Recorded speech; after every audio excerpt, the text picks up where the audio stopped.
See, life wasn't always like it is now. Now we can have rappers and media personalities. But back in earlier times, there were still prominent figures. They just weren't readily available. You couldn't just get on a phone app and contact them or even write a message to them or even see them. Even when the TV first came out, you were only able to see certain people on TV, and only certain people were able to influence you on there. And before TV, just the radio, you were able to just hear their voice. You weren't able to see them unless you were in their location, wherever they were in the world.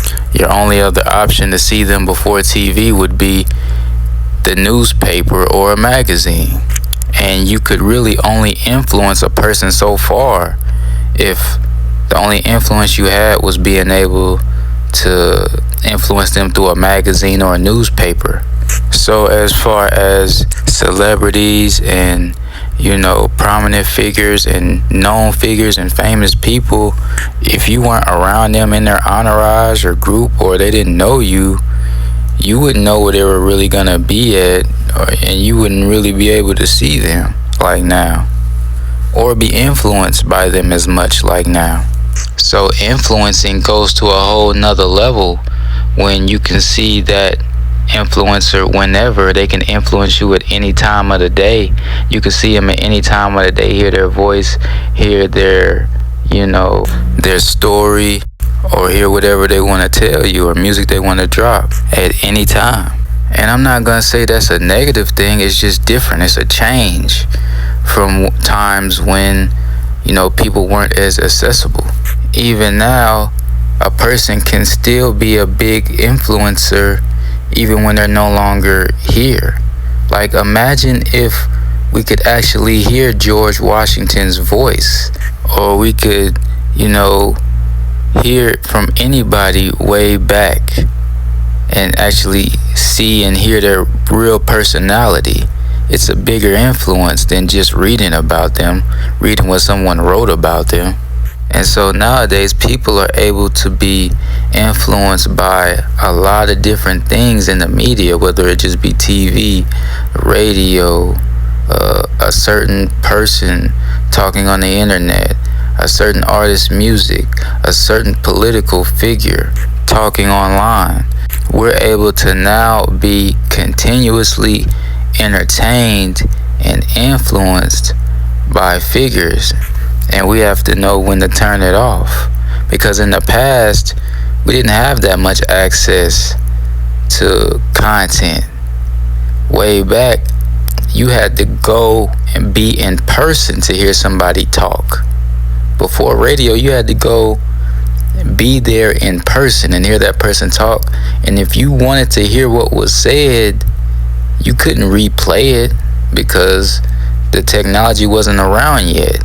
So you could take notes on what they were saying, but after they said that speech, you weren't gonna hear that speech again. You may, unless you saw it again in person, or somebody wrote the whole speech down and you were able to read it, but you wouldn't see that speech again. Or if somebody performed, you would hear that performance live, but after you went home, you wouldn't have access to that performance again because the technology for that isn't there. So the influence doesn't linger as much on you. You'll go see a person and you come home and you're home now. And what's influencing you the most when you're at home? The people you're with at home. So there was no apps, no cell phones, no technology, so they can't get on that to gain access to their favorite celebrities or political figures or other type of people or business people. They weren't able to have access to those people at home. So who would they have access to and who would they talk to? The people around them, which makes a bigger sense of community, a better sense of community, because people are communicating.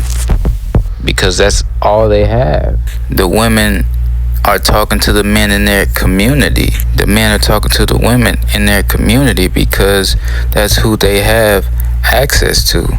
Now, granted, after a certain time they have phones.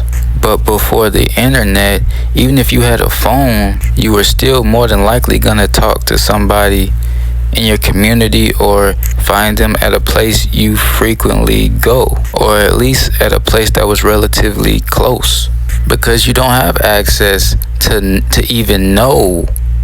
Okay, say you're in California, unless you frequently visit Brazil or you frequently visit some country in Africa, you're not gonna know who's over there.